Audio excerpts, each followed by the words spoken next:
उससे भी बड़ी बात यह हुई कि कार की पेट्रोल टंकी में भी आग नहीं लगी। क्षतिग्रस्त कार के पुनरुद्धार में भी केवल मंदाकिनी सलिल चंदन चर्चिताय नंदीश्वर प्रमथनाथ महेश्वराय मंदार पुष्प बहु पुष्प सुपूजिताय तस्मै मकाराय नमः शिवाय। हम कई महिलाएं उत्तराखंड के तीर्थों की यात्रा हेतु हरिद्वार पहुंच गए थे और जैसा हम करते आ रहे थे, कैंची धाम में, वृंदावन में तथा अन्य धामों में हम मुंह अंधेरे ही स्नान को निकल पड़ते थे। उस दिन समय का भी कुछ अनुमान नहीं रहा।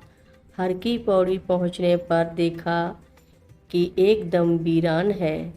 बिजली की रोशनी जहाँ तक पहुँच रही थी वहाँ तक तो उजाला था, बाकी चारों ओर धूप अंधेरा था। नहाते नहाते अंधेरे में मैं कुछ आगे बढ़ गई तो अपना संतुलन खो बैठी और जल के वेग से मेरे पांव उठ गए। मैं प्रवाह के साथ बह चली। जब मैं अपने को रोक पाने में असमर्थ हो गई तो चिल्लाई, अरे मैं बह गई हूँ। यह सुनकर साथ में आई अध्यापिका मुझे बचाने गंगा जी में कूद गई, पर एक तो जल प्रवाह का वेग और ऊपर से मेरे भारी भरकम शरीर का वजन कहाँ झेल पाती वह दुबली पतली महिला।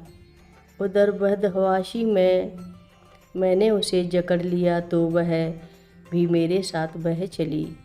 कुछ देर बाद मैं इतना पानी पी चुकी थी कि अचेत हो गई।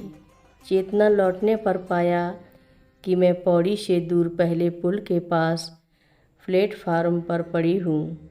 धीरे धीरे मैं कुछ अधिक चैतन्य और स्वस्थ हुई। तब साथ की महिलाओं ने बताया कि हमको डूबते देख लीला माई रोते हुए प्लेटफार्म पर बाहों की तरफ दौड़ती हुई चिल्लाती रही कि महाराज जी, हर प्रिया डूब रही है, बचाओ। तभी सहसा कम्बल ओढ़े एक आदमी वहां प्रकट हो गया और उसने अपना कम्बल पानी में फेंक छलांग लगा दी तथा थोड़ी देर में हम दोनों को किनारे खींच लाया। उसी ने मेरे पेट से बहुत सारा पानी निकाल दिया, परंतु तब हम में से किसी को भी यह ध्यान न रहा कि वह व्यक्ति कौन था। अपना काम कर वह बिना कुछ बोले चला भी गया। इस लीला का स्पष्टीकरण महाराज जी ने स्वयं किया। हमारी कैंची धाम लौटकर उन्हें प्रणाम करते ही नाराज़ी की मुद्रा में केवल इतना भर कहकर चली जाती हैं, आधी रात को ही स्नान करने फिर हमें बचाने जाना पड़ता है। एक बार फिर ओमकार सिंह जी की महाराज जी ने इनके गए महाराज जी चिल्लाने पर एक बार और भिन्न परिस्थितियों में रक्षा की। आप श्री हरिराम जोशी के साथ बरेली से लखनऊ लौट रहे थे अपनी कार में। शाहजहानपुर से कुछ पूर्व पूरी तरह धू कर जलता हुआ एक पेड़ इनकी कार के आगे सड़क पर पलट गया।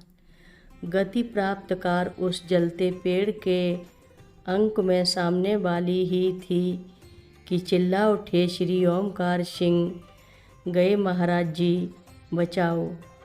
कार जलते पेड़ की शाखा में उलझ कर रुक गई, परंतु इतने बड़े हादसे के बावजूद ना तो ये दोनों आग से झुलसे और ना इन्हें कोई खरोच आदि ही आई। उससे भी बड़ी बात यह हुई कि कार की पेट्रोल टंकी में भी आग नहीं लगी। क्षतिग्रस्त कार के पुनरुद्धार में भी केवल 1200 रुपये कुल खर्च करने पड़े। महाराज जी की कथाएं सुनने के लिए रक्षा सूत्र चैनल को सब्सक्राइब करें, शेयर करें और लाइक करें। घंटी बजाना ना भूलें।